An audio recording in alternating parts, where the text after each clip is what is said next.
সকলের প্রতি প্রীতি ও শুভেচ্ছা। সকলের সুস্বাস্থ্য কামনা করে শুরু করছি। এইচএসসি 2026-এর সিলেবাস অনুযায়ী পৌরনীতি ও সুশাসন প্রথম পত্রের প্রথম অধ্যায়ের একটি গুরুত্বপূর্ণ সৃজনশীল প্রশ্নের সমাধান নিয়ে আজকে আলোচনা করব। এই পর্বে ঢাকা, দিনাজপুর, সিলেট, যশোর বোর্ডের 2018 সালের 1 নং প্রশ্নটি বেছে নেওয়া হয়েছে। প্রথমে আমরা উদ্দীপকটি পড়ে নিই। তানভীর ও রাশেদ দুই বন্ধু। তারা দুজনে ভিন্ন ভিন্ন বিষয় নিয়ে পড়ছে। রাষ্ট্র, সরকার, সংবিধান, নাগরিক, আন্তর্জাতিক সংস্থা এইসব বিষয়ের প্রতি তানভীরের আগ্রহ বেশি। অন্যদিকে রাশেদ সব সময় মুদ্রা ব্যবস্থা, আয় ব্যয়, বাজেট তৈরি, সম্পদের সুষম বন্টন ইত্যাদি বিষয়ের প্রতি বেশি আকৃষ্ট। তাই কলেজে তারা পছন্দমতো বিষয় নির্বাচন করে। তানভীর ও রাশেদ পাঠ্য বিষয় নিয়ে আলোচনা করে লক্ষ্য করল বিষয় দুটি ভিন্ন হলেও উদ্দেশ্য এক। এখন আমরা একে একে প্রশ্নগুলো দেখে নিই।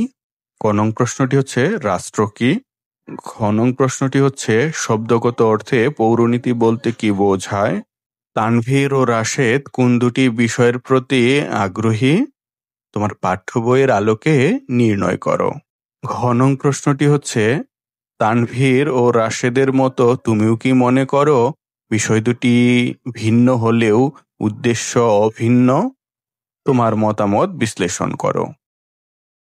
এখন আমরা উত্তরের আলোচনায় যাই। ক নং প্রশ্নটি হচ্ছে রাষ্ট্র কি?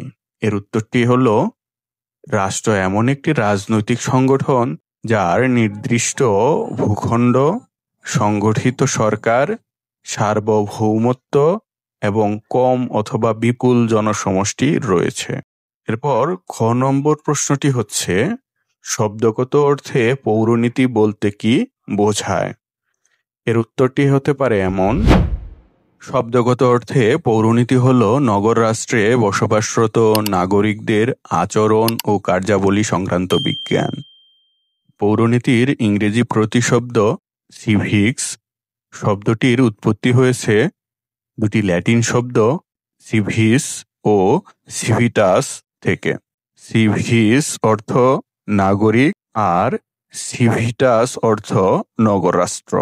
সুতরাং উৎপত্তিগত অর্থে নগর রাষ্ট্র ও নগরবাসী সম্পর্কিত রীতিনীতি, আচার অনুষ্ঠান নিয়ে জ্ঞানের যে শাখা গড়ে উঠেছে তাই পৌরনীতি।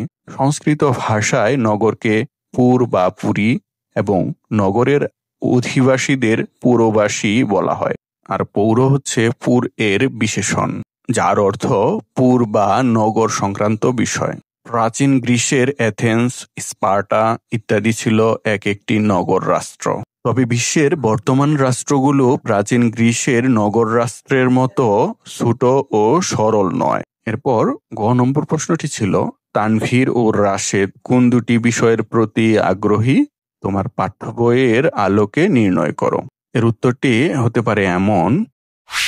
উদ্দীপকের বর্ণনা অনুযায়ী তানভীর পৌরনীতি ও সুশাসনের প্রতি আর রাশেদ অর্থনীতি বিষয়ের প্রতি আগ্রহী। পৌরনীতি ও সুশাসন হচ্ছে সামাজিক বিজ্ঞানের সেই শাখা যেখানে সরকারের সংগঠন ও পদ্ধতি, সংবিধান এবং নাগরিকের অধিকার ও কর্তব্য সমূহ সম্পর্কে আলোচনা করা হয়।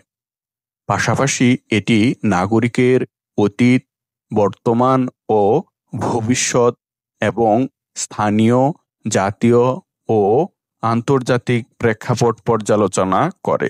অন্যদিকে অর্থনীতি বা অর্থশাস্ত্র সামাজিক বিজ্ঞানের একটি শাখা যা পণ্যের উৎপাদন, সরবরাহ, বিনিময়, বিতরণ, ভোগ ও ভোক্তার আচরণ এবং মানুষের অভাব ও বিকল্প ব্যবহারযোগ্য সীমিত সম্পদ সম্পর্কে আলোচনা করে। উদ্দীপকে দেখা যাচ্ছে দুই বন্ধু তানভীর ও রাশেদ একই কলেজে দুটি ভিন্ন বিষয় নিয়ে পড়ছে। রাষ্ট্র, সরকার, সংবিধান, নাগরিক, আন্তর্জাতিক সংস্থা এগুলোর প্রতি তানভীরের আগ্রহ থাকায় সে পৌরনীতি ও সুশাসন বিষয়টি নিয়েছে। বিভিন্ন সামাজিক বা রাষ্ট্রীয় প্রতিষ্ঠানের সদস্য হিসাবে মানুষ যেসব কাজ করে তার সবকিছুই এর অন্তর্ভুক্ত। আবার পৌরনীতি ও সুশাসনের পরিধি বা বিষয়বস্তু কেবল সামাজিক ও রাজনৈতিক ক্ষেত্রেই সীমাবদ্ধ নয়, বরং এটি নাগরিকতার সাথে সম্পর্কিত সব বিষয় নিয়ে আলোচনা করে। অন্যদিকে মুদ্রা ব্যবস্থা, আয় ব্যয়, বাজেট তৈরি, সম্পদের সুষম বন্টন ইত্যাদি বিষয়ের প্রতি রাশেদ বেশি আগ্রহী। এটি অর্থনীতির বিষয়টিকেই নির্দেশ করে, কেননা অর্থনীতি নাগরিকদের অর্থ উপার্জন, অর্থ ব্যয় এবং সীমিত অর্থে কিভাবে বহুবিধ চাহিদা পূরণ করতে হয় সেই সম্পর্কে জ্ঞান দান করে। কাজে এটি স্পষ্টত যে তানভীর পৌরনীতি ও সুশাসনের প্রতি আর রাশেদ অর্থনীতি বিষয়ের প্রতি আগ্রহী। এরপর ঘ নং প্রশ্নটি হচ্ছে, তানভীর ও রাশেদের মতো তুমিও কি মনে করো বিষয় দুইটি ভিন্ন হলেও উদ্দেশ্য অভিন্ন? তোমার মতামত বিশ্লেষণ করো। উত্তরটি এমন হতে পারে, হ্যাঁ, তানভীর ও রাশেদের মতো আমিও মনে করি বিষয় দুটি ভিন্ন হলেও উদ্দেশ্য অভিন্ন। উদ্দীপকে উল্লেখিত পৌরনীতি ও সুশাসন এবং অর্থনীতি বিষয় দুটি গভীরভাবে সম্পর্কযুক্ত। উভয়ই সামাজিক বিজ্ঞানের গুরুত্বপূর্ণ শাখা। পৌরনীতি ও সুশাসনকে বলা হয় নাগরিকতা বিষয়ক বিজ্ঞান, আর অর্থনীতিকে বলা হয় অর্থনীতি বিষয়ক বিজ্ঞান। পৌরনীতি ও সুশাসন নাগরিকের অধিকার, দায়িত্ব, কর্তব্য, আচরণ, প্রত্যাশা প্রভৃতি পর্যালোচনা ও বিশ্লেষণ করে, আর অর্থনীতি নাগরিকের সুবিধার্থে বিভিন্ন অর্থনৈতিক বিষয় নিয়ে আলোচনা করে। উভয়ের লক্ষ্য নাগরিকের কল্যাণ সাধন করা। প্রতিটি রাজনৈতিক সমস্যার যেমন অর্থনৈতিক দিক রয়েছে, তেমনি প্রতিটি অর্থনৈতিক সমস্যার রয়েছে রাজনৈতিক দিক। তাই রাজনীতিবিদদের অর্থনৈতিক জ্ঞান এবং অর্থনীতিবিদদের রাজনৈতিক জ্ঞান থাকা দরকার। সমাজসেবা, সমবায়, অর্থনৈতিক পরিকল্পনা, সম্পদের বন্টন, উৎপাদন ইত্যাদি পৌরনীতি ও সুশাসন উভয় শাস্ত্রেই গুরুত্ব সহকারে আলোচিত হয়। পৌরনীতি ও সুশাসন মূলত নাগরিককে অধিকার ও কর্তব্য সম্বন্ধে সচেতন করে। অন্যদিকে অর্থনীতি মানুষের জীবনে অভাব ও চাহিদার মাঝে সামঞ্জস্য বিধান করে সুন্দর ও সুখী জীবনযাপনে সহায়তা করে। এভাবে এই দুটি বিষয় নাগরিক জীবনকে পরিপূর্ণতা দেওয়ার জন্য কাজ করে থাকে।